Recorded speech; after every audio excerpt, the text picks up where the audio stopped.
India की budget आया है और मोदी सरकार अपने पेट पे पा रही है कि मिडिल क्लास के लिए ये कर दिया वो कर दिया, तो कैसे इस बजट को आप देखते हैं? क्या इससे लोगों को फायदा होने जा रहा है, क्या कुछ है? बजट में सिर्फ शब्दों के मायाजाल से आम जनमानस को गुमराह करने वाला बजट है। थोड़े शब्दों में अगर कहूँ मैं बजट पे तो ये महंगाई बढ़ाने वाला है, बेरोजगारी बढ़ाने वाला बजट है। आज सरकार के पास जीएसटी के माध्यम से टैक्स कलेक्शन बहुत ज़्यादा हो रहा है और सरकार के साथ को ये सोचना चाहिए था कि आम आदमी को जीएसटी से जब इतना कलेक्शन हो रहा है तो उनको राहत दी जाए। किसान सोच रहा था कि मेरे एग्रीकल्चर इम्प्लीमेंट्स पे जीएसटी घटाएंगे या जीएसटी बिल्कुल ख़त्म करेंगे, लेकिन कहीं भी एग्रीकल्चर इम्प्लीमेंट्स पे जीएसटी ना तो घटाने का जिक्र है, ना कोई ख़त्म करने का जिक्र है, ना कोई किसान को एमएसपी देने की बात है। और इसी तरह से युवाओं के साथ बड़ा भद्दा मजाक किया गया है। उनको बरगलाने के लिए एमबीबीएस की और कुछ और सीटें उन्होंने बढ़ाने का दावा किया है, लेकिन प्रतिवर्ष कितने बच्चों को रोजगार देंगे ये उन्होंने कहीं भी नहीं किया। और जो लोगों की आंखों में धूल झोंकने के लिए थोड़ा सा टैक्स स्लैब प्रणाली में चेंज किया, उसके अंदर मेरे हिसाब से 1% लोग भी नहीं आएंगे। और ये भी सिर्फ दिल्ली चुनाव को देखते हुए उन्होंने ये बात कही है, नहीं तो शायद ये भी ना कहते। थोड़े शब्दों में अगर बजट के बारे में कहूँ तो ये महंगाई बढ़ाने वाला है, ना कहीं गरीबों को आवास देने का इसके अंदर जिक्र है। और प्रधानमंत्री जी ने कहा था कि 2022 तक हम पूरे हिंदुस्तान में प्रत्येक गरीब आदमी को पक्का मकान देंगे। वो बात अभी तक सिर्फ बात ही है, बजट के अंदर उसका कोई जिक्र नहीं है।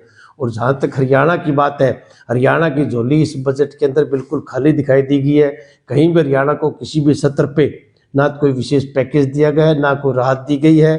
ये सिर्फ किसान विरोधी बजट है, महिला विरोधी बजट है, युवाओं के विरोधी बजट है और महंगाई को बढ़ाने वाला बजट है।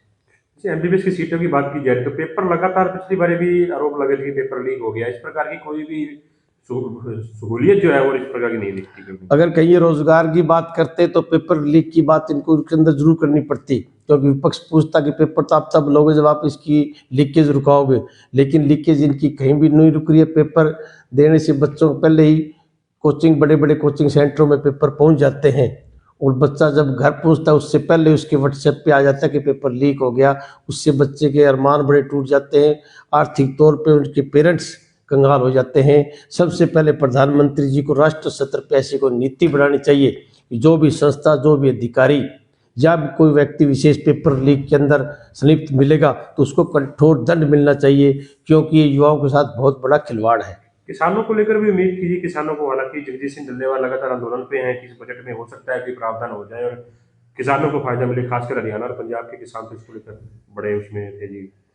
किसानों को बड़ी भारी उम्मीद थी और जिस तरह डल्लेवाल जी से पिछले दिनों केंद्र के अधिकारियों ने आगे बात करी थी तो किसान वर्ग चाह रहा था कि हमें एमएसपी पे इस बजट में मिलेगा, लेकिन एमएसपी तो छोड़ो, उन्होंने एग्रीकल्चर इंप्लीमेंट्स पे जीएसटी खत्म करने का भी कहीं कोई जिक्र नहीं किया है। किसान का इस बजट में एक शब्द भी नहीं है।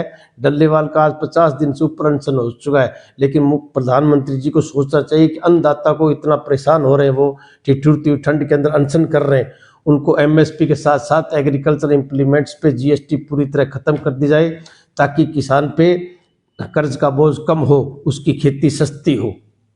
हरियाणा के कई इलाके ऐसे भी हैं जी जहाँ पे इंडस्ट्रियल एरिया की कोशिश की जा सकती है। इस बजट में इस प्रकार का प्रावधान नहीं रखा गया होता। फतेहाबाद मुख्य इलाका है जी। मैं आपको पहले ही कह चुका हूँ कि हरियाणा की झोली बिल्कुल खाली है। फतेहाबाद एग्रीकल्चर लैंड, फतेहाबाद कर यहाँ पे पैडी या कॉटन से संबंधित कोई सरकारी कारखाना लगना चाहिए, लेकिन ना तो हरियाणा सरकार उसके प्रति कोई सावधान है और केंद्र सरकार ने तो जिक्र ही क्या करना है। एक बजट भी आया, चलो आज बाकी दर्दनाक हादसा भी हुआ है, आपको पता लगा होगा, गाड़ी जो नहर में जा गिरी है तो लगभग काफी लोगों की मौत हुई है, उसको लेकर 2 शब्द आप कहना चाहेंगे? उन सभी परिवारों के प्रति मेरी बड़ी गहरी संवेदना है। उन परिवारों को मैं सहानुभूति प्रकट करता हूँ और दिवंगत आत्माओं को श्रद्धा के सुमन अर्पित करता हूँ और परमात्मा से अरदास करता हूँ कि बिछड़े हुए परिवारों को, मित्रगणों को, रिश्तेदारों को ये दुख सहन करने की शक्ति प्रदान करे।